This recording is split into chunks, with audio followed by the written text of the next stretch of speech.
সময়ের আয়নায় নিবেদনে Bhagirathi TV, a digital channel of studio harmony. অনুষ্ঠান পরিকল্পনা ও সংযোজনায় শ্রী অভিরূপ বিশ্বাস, ভিডিওগ্রাফি ও এডিটিং বর্ণিমো ব্যানার্জি, সামগ্রিক পরিকল্পনা ও নির্দেশনায় শ্রী শুভময় ব্যানার্জি। সময়ের আয়নায়। নমস্কার।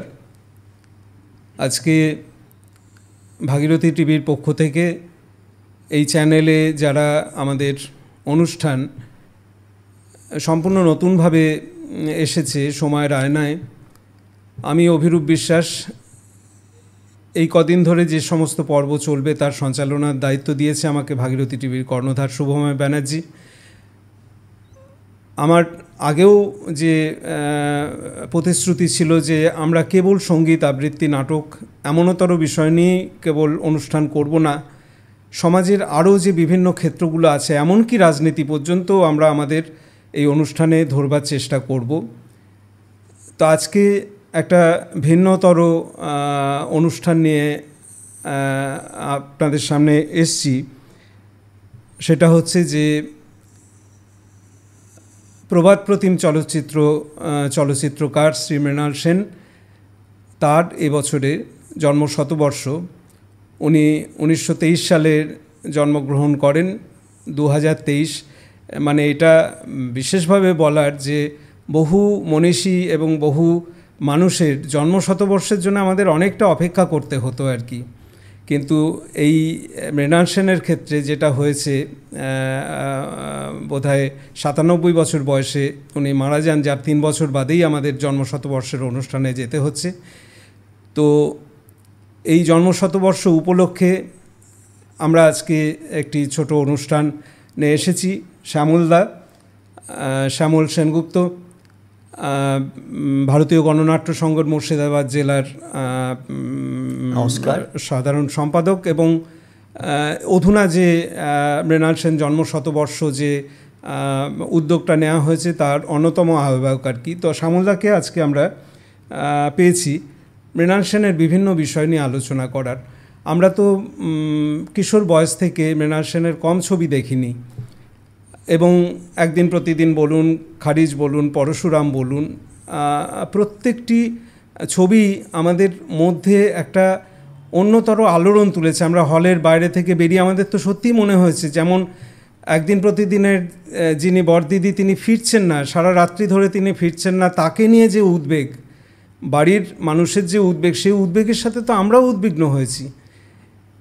এই রকম মননশীল একের পর এক চলচ্চিত্র মৃণাল সেন আমাদের উপহার দিয়েছেন, এবং সেখানে কোনো রকম মীমাংসা উনি করেননি যে অ্যাকচুয়ালি সেই রাতে সেই বর্দি কোথায় ছিলেন বা কী করছিলেন।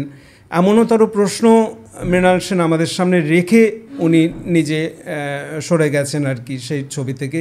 এই রকম অনুষ্ঠান সব চলচ্চিত্র আমরা দেখেছি, প্রায় 25টিরও বেশি চলচ্চিত্র উনি করেছেন, শুধু বাংলা নয়, হিন্দি, ওড়িয়া ভাষায়। তো শ্যামলদার কাছে আমি সেটা জানতে চাইব, যিনি এই শতবর্ষের অন্যতম আহ্বায়ক, যে আমি অনেকের শতবর্ষ তো পেরিয়ে গেল, সামনে সুচিত্রা মিত্র আসছেন, কণিকা ব্যানার্জি আসছেন, সলিল চৌধুরী আসছেন, এবং মৃণাল সেন এবছরে। তো হঠাৎ মৃণাল সেনকে নিয়ে ভাবছেন কেন? মানে আমার প্রশ্ন হচ্ছে যে মননের দিক দিয়ে উনি বামপন্থী ছিলেন, এটাই কি ভাবনার একমাত্র প্রসঙ্গ, না তার ক্রিয়াশীলতা, যে ক্রিয়াশীলতার দ্বারা তিনি সমাজকে আলোড়িত করেছেন বা সমাজের একটা অন্যরকম চরিত্র যা নিজে দেখেছেন, মানে বিশেষত যেটা বলার, সত্যজিৎ রায় অনেক ছবি বানিয়েছেন কিন্তু বেশিরভাগই হচ্ছে সাহিত্য নির্ভর। মৃণাল সেন কিন্তু তা করেননি। সাহিত্য নির্ভরতার বাদ দিয়ে সমসাময়িক যে দৃষ্টিভঙ্গি, সেই দৃষ্টিভঙ্গিগুলোকে তার ছবিতে উনি সংযোজন করেছেন এবং সেইভাবে উনি এগিয়েছেন। শ্যামলদার কাছে আমার প্রথম প্রশ্ন যে হঠাৎ মৃণাল সেনকে নিয়ে ভাবছেন কেন এই শতবর্ষের অনুষ্ঠানে? একটা ভালো প্রশ্ন। প্রথমেই বলি যে আমি একজন দর্শক, সিনেমা দেখতে ভালোবাসি, এবং সিনেমা দেখার সময়ে ভেবে নিই যে এই সিনেমাটা কি বলছে। তার দিকেই অনেকক্ষণ আমাদেরকে অপেক্ষা করতে হয়।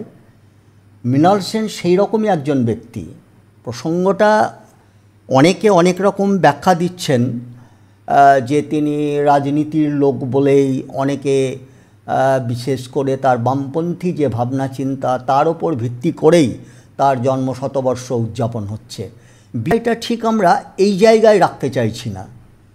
তিনি বামপন্থী মানুষ, রাজনীতিগতভাবে সেটা আছেন, কিন্তু সিনেমার মধ্য দিয়ে যে সমাজ সচেতনতা তিনি রাখতে চেয়েছেন সেই সচেতনতাটা আমার মনে হয়েছে এই প্রজন্মের যারা পরিচালক, সিনেমা পরিচালক, তারাও কিন্তু মৃণাল সেন দ্বারা অভিভূত। একটি কারণটা হচ্ছে খুব ছোট্ট একটি কথা, যে রাজনৈতিক ভাবনা নয়, সমাজ ভাবনাকে তিনি রাজনৈতিক চেহারাটা দিতে পেরেছিলেন। অথচ রাজনৈতিক যে কচকচানি বলে সেটা তার মধ্যে আমরা কিন্তু খুঁজে পাচ্ছি না। এইটা প্রথমেই আমরা মাথায় রাখব। তো এবছরে আমরা তাকে পেলাম জন্মশতবর্ষ হিসাবে। আমরা শহরের যারা বিশিষ্টজন তাদের নিয়ে আমরা বললাম, তারা আমাদের অনুপ্রাণিত করেছেন যে হ্যাঁ, মৃণাল সেন একটা অন্য ধারার সিনেমা তৈরি করেছেন। অতএব এই অন্য ধারার সিনেমাটি কী সেটা দেখানোইটা আমাদের মূল উদ্দেশ্য। আজকের দিনে বিশেষ করে স্কুল, কলেজ বা কলেজ উত্তীর্ণ ছেলেরা, মেয়েরা ফিল্ম নিয়ে বহু ভাবনা চিন্তা করছে, তাদের কাছেও পৌঁছানোটা আমাদের মূল উদ্দেশ্য। আর সেই উদ্দেশ্যটাই আমরা আমাদের এই শতবর্ষে প্রধান কারণ বলেই এই ধরনের একটা উদ্যোগ গ্রহণ করতে পেরেছি। হ্যাঁ শ্যামলদা, আমি যেটা বলি সে হচ্ছে যে সিঙ্গুর নন্দীগ্রামের ক্ষেত্রে মৃণাল সেনের অবস্থান কিন্তু বামপন্থীদের বিপ্রতীপ একটা অবস্থান ছিল। সেই অবস্থানটাকে পর্যালোচনা করে নিয়েই কি আপনারা শতবর্ষে যাচ্ছেন, না সেটাতে বামপন্থীদের ভুল অথবা মৃণাল সেনের পদক্ষেপের ভুল হিসেবে আপনারা গণ্য করছেন আর কি? আচ্ছা, এই প্রসঙ্গে আমার যেটা মনে হয়েছে যে কোনোটাই নয়। আমরা চাইছি মৃণাল সেন একজন চলচ্চিত্রকার, বিকল্প ধারা যে তিনি তৈরি করেছেন, এখন নন্দীগ্রামে তিনি সমর্থন করেছেন বা বামপন্থী বিতর্কের ঊর্ধ্বে রাখছেন মৃণাল সেনকে আর কি। একদম বিতর্কের ঊর্ধ্বে তাকে রেখেই আমরা উদযাপন করতে চাই। হ্যাঁ, এইটা। আর একটা কথা যেটা আপনার কাছে এসেছে সে প্রসঙ্গে আমি বলবো যে মৃণাল সেন ছিলেন এইরকমই ব্যক্তি যে সত্যনিষ্ঠ, যেটা তার কাছে মনে হয়েছে যে এটা সত্যনিষ্ঠ, অতএব এর পক্ষে থাকা দরকার। সেই কারণে সেখানে বামপন্থীরা রুষ্ট হতে পারেন বা আদ্যন্ত কিন্তু একজন বামপন্থী মানুষ আর কি। আমি দেখছি ওই যে মুন্সি প্রেমচাঁদের কফন যখন মৃণাল সেন বানাচ্ছেন, তেলেঙ্গানায় গিয়ে শুটিং করবেন, আদ্যন্ত বামপন্থী একজন নেতা, সেই সময়কার বিখ্যাত প্রবাদ প্রতিম নেতা আর কি, তার শরণাপন্ন হলেন। তিনি মৃণাল সেনকে নানান রকম সাপোর্ট দিতে থাকলেন ওই ছবিটি বানাবার ক্ষেত্রে, কারণ তেলেঙ্গানা জায়গা আর তার ছবির যে ভাষা সেটা সম্পূর্ণ তার কাছে অতটা নয় আর কি, খুব আয়াসলব্ধ ব্যাপার নয়। সেইখানে কিন্তু সেখানকার কমিউনিস্ট পার্টির নেতা, অর্থাৎ মৃণাল সেনকে তো একটা কমিউনিস্ট পার্টির সাথে একটা সহাবস্থান বা এটা তো আমরা পেয়েছি, রেখে গেছেন। তো আমরা সেই সময় তিনজন জ্যোতিষ্ক পরিচালক, সত্যজিৎ রায় বলুন, মৃণাল সেন বলুন, ঋত্বিক ঘটক বলুন, এবং সব থেকে যে জিনিসগুলো লক্ষ্য করার বিষয় হচ্ছে সত্যজিৎ রায় মৃণাল সেনের সাথে বহু বিতর্ক হয়েছে, মানে রীতিমতো তর্কাতর্কি হয়েছে। আমি যা দেখছিলাম, পত্রালাপ হয়েছে, আকাশ কুসুম নিয়ে হয়েছে, তারপর সত্যজিতের ছবি নিয়ে আবার মৃণাল সেন হয়েছে। এমনকি সত্যজিৎ রায় যে সময়টা পথের পাঁচালী বানাচ্ছেন 1955 সালে, সেই সময় মৃণাল সেন যে ছবিটা বানালেন রাতভর, চললো না, কিন্তু একেবারেই চললো না। সেই ছবির মূল অভিনেতাই ছিলেন উত্তম কুমার আর কি, উত্তম কুমার, সাবিত্রী চ্যাটার্জি, চললো না। মৃণাল সেন সেই জায়গাটা থেকে কামব্যাক করছেন, উঠে আসছেন। মৃণাল সেন বলছেন আমার ভাষায় আমি কথা বলবো আর কি, এই জায়গাটা ওনার ছিল। সেই জায়গাটা থেকে আমি যেটা দেখি যে সত্যজিৎ রায় ঠিক যাদের যাদের নিয়ে অভিনয় করালেন, মৃণাল সেনের ঠিক একই রকম। ঋত্বিক ঘটক হয়তো তা না আর কি। সত্যজিৎ রায় উৎপল দত্তকে নিলেন, মমতা শঙ্করকে নিলেন, তারপরে আপনার অপর্ণা সেনকে নিলেন, সাবানা আজমিকে নিলেন, স্মিতা পাতিলকে নিলেন। মৃণাল সেনও কিন্তু একেবারে সিমিলারলি, অর্থাৎ তাদের কাজের ধারা কিন্তু প্রায় সমান্তরাল গতিতে হয়েছে আর কি। তারা কিন্তু ফ্যাসিনেটেড আর কি। এমনকি রঞ্জিত মল্লিক পর্যন্ত, যাকে আমরা অন্য ধারার ছবি অভিনেতা হিসেবে, সত্যজিৎ রায় যাদেরকে নিয়ে করছেন, মৃণাল সেনও তাদেরকে নিয়ে করছেন। এটা কি পারস্পরিক কোনো নির্ভরতা বা অ্যাসেসমেন্টের ক্ষেত্রে কাছাকাছি আসা? হ্যাঁ, এটা অবশ্যই। কারণ একে অপরের প্রতি যে বিনিময়, সেই বিনিময়ের জায়গাটা তারা করতে পেরেছেন, এবং করতে পেরেছেন বলেই বাংলা চলচ্চিত্র সমৃদ্ধ হয়েছে। আপনি যে প্রসঙ্গটা বলছিলেন, সেখানে আমার এই মুহূর্তে মনে পড়ছে একটি বিষয়, যে কাকদ্বীপে যখন মা অহল্যাকে নিয়ে যে আন্দোলন হচ্ছিল, সেই সময়ে কিন্তু একটা ঘটনা ঘটে যায়, যে তিনি ওখান থেকে অনুপ্রেরণা নিয়েই ঋত্বিক ঘটকের একটা ভাঙা ক্যামেরা, সেটা নিয়েই প্রথম ছবি তুলতে গেছিলেন। কিন্তু পরবর্তীকালে আমরা দেখলাম সেটা কিন্তু ছবি তোলা হয়নি, ছবি ওঠেনি। কিন্তু তার এই যে প্রথম ধাপ, এই প্রথম ধাপটাই তার কাজের শুরু। পরবর্তীকালে তিনি সেখান থেকে উৎসাহ পেয়ে নিজের উদ্যোগ নিয়ে ছবি টবিগুলো করেছিলেন। এটাই আমাদের জানতে হয়। যেমন আমি আপনাকে বলতেই পারি যে মৃণাল সেনের একটি বিখ্যাত বই, তার নিজের লেখা আমিও আমার সিনেমা।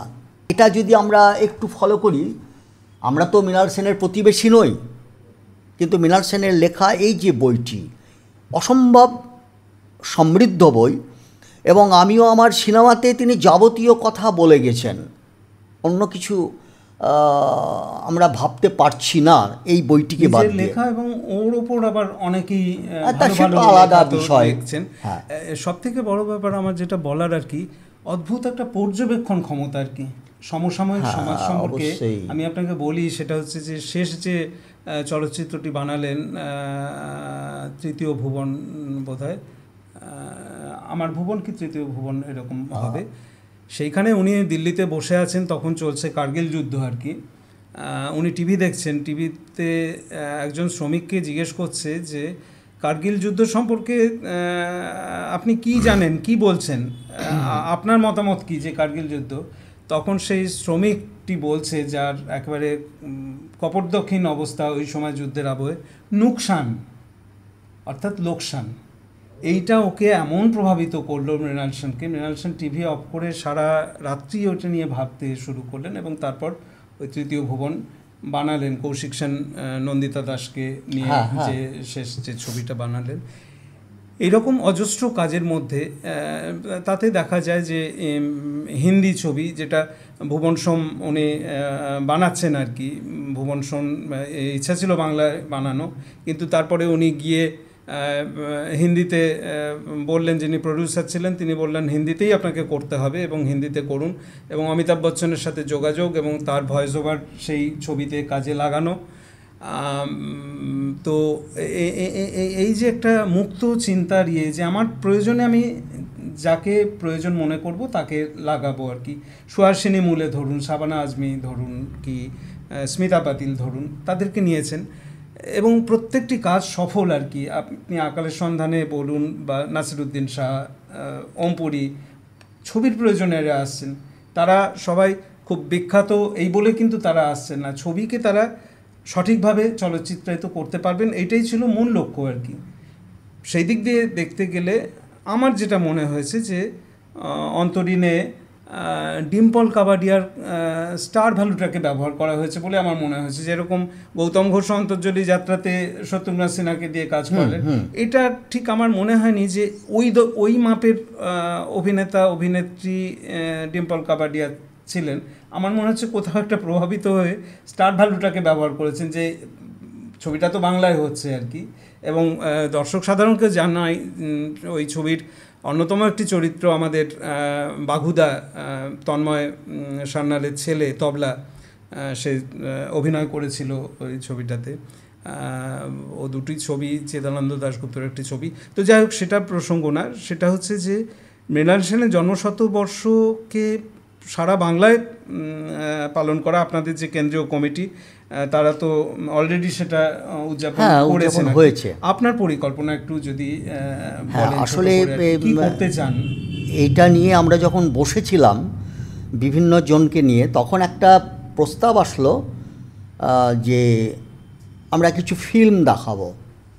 মৃণাল সেনের এই ছবিগুলো যখন আমরা দেখাবো বলছি, তখন প্রসঙ্গ উঠে এলো যে কিছু কম্পিটিশান করা দরকার, শুধু ছবি দেখালে হবে না, তার সঙ্গে সেমিনার। আমরা সেটাকে অ্যাকসেপ্ট করেছি যে সেমিনার থাকছে। সেমিনারের পাশাপাশি সেটা হলো কিছু প্রতিযোগিতা।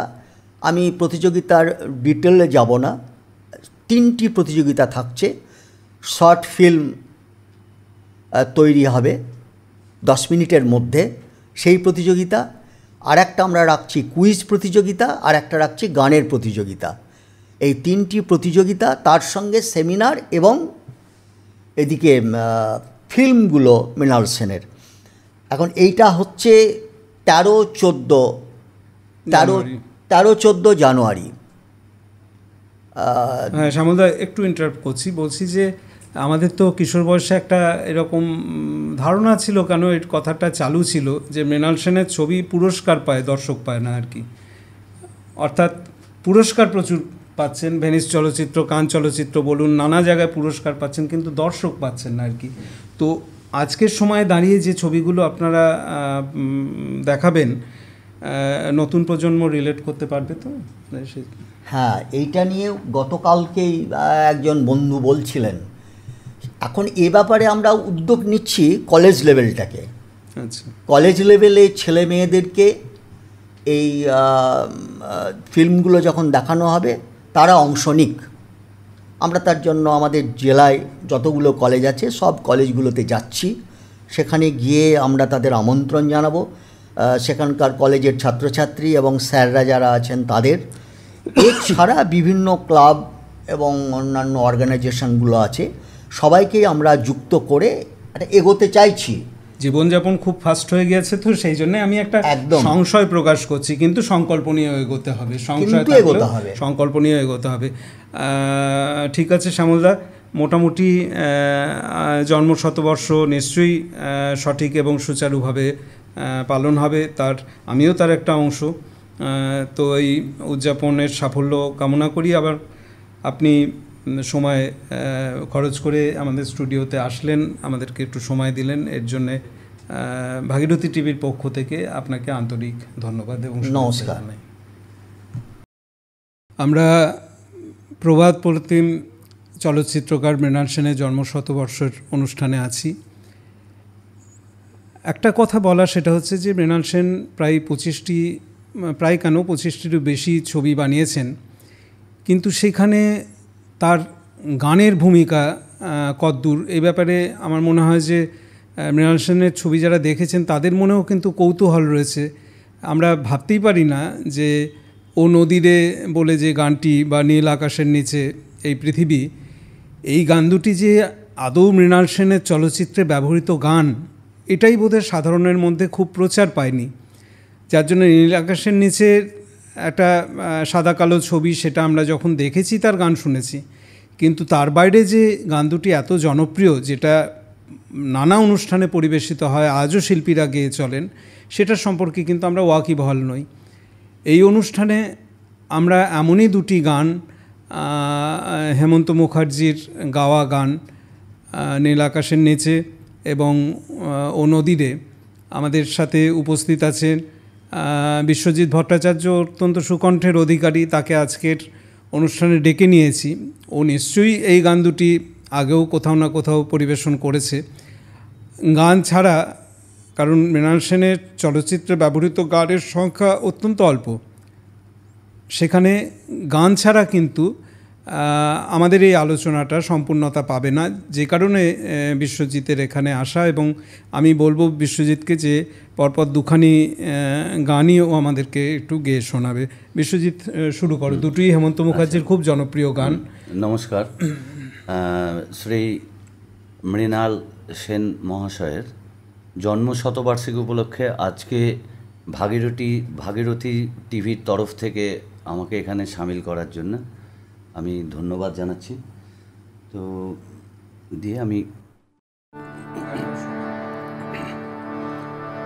নীল আকাশের নিচে পৃথিবী, আর পৃথিবীর পরে ওই নীল আকাশ তুমি দেখেছো কি?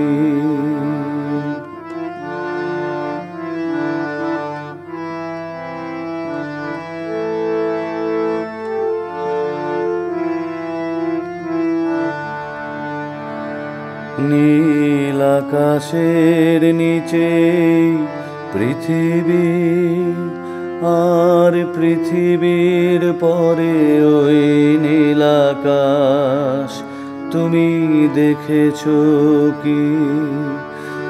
আকাশ আকাশ শুধু নীল, ঘন নীল নীল আকাশ, সেই নীল মুছে দিয়ে আসে রাত, পৃথিবী ঘুমিয়ে পড়ে, তুমি দেখেছো কি? তুমি রাতের সে নীরবতা দেখেছো কি? শুনেছো কি রাত্রির কান্না? বাতাসে বাতাসে বাজে, তুমি শুনেছো কি?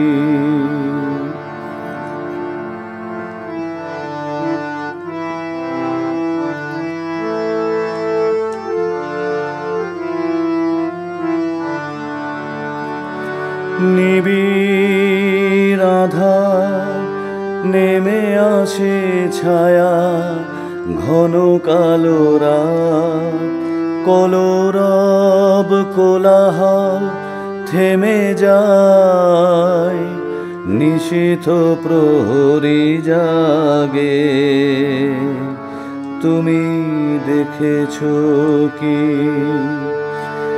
এই বেদনার ইতিহাস শুনেছো কি? দেখেছো কি মানুষের অশ্রু শিশিরে শিশিরে ঝরে, তুমি দেখেছো কি?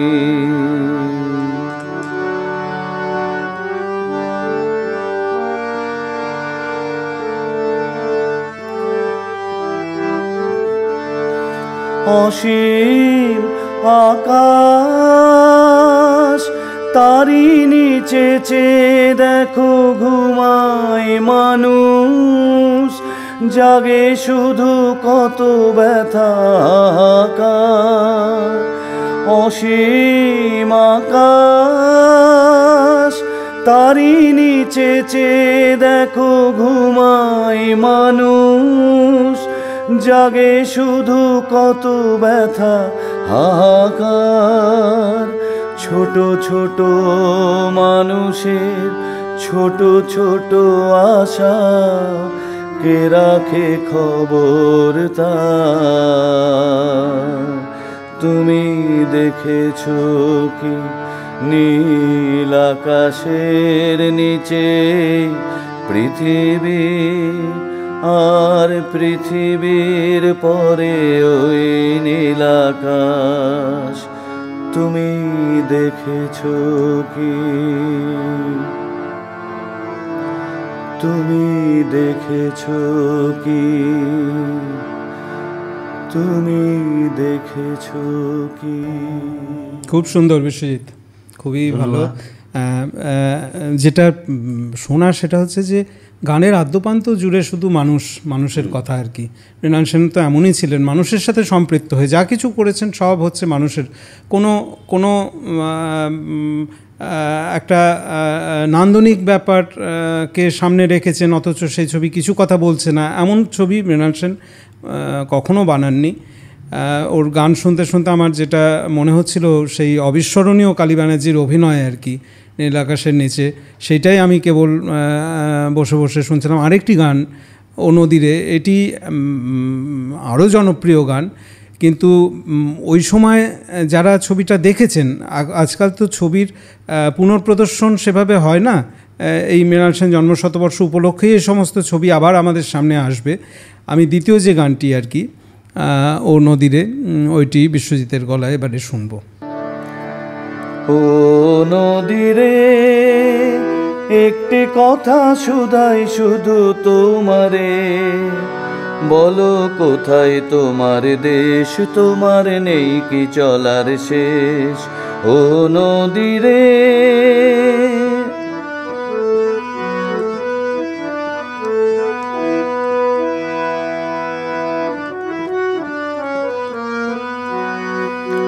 তোমার কোনো বাঁধন নাই, তুমি ঘর ছাড়া কি তাই,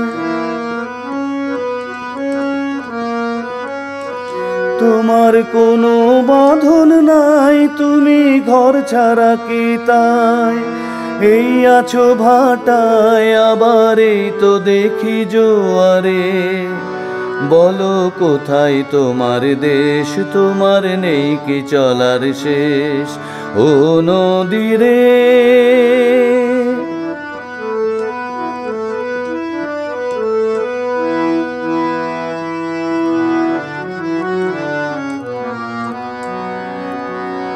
একুল ভেঙে ওকুল তুমি গড়ো, যারে কুল কুল দুকুল গেল তার লাগি কি করো।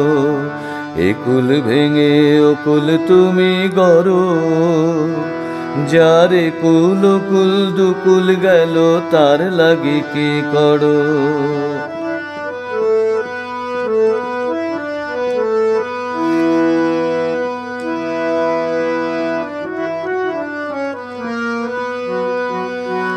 আমায় ভাবছো মিছেই পর, তোমার নাই কি অবসর।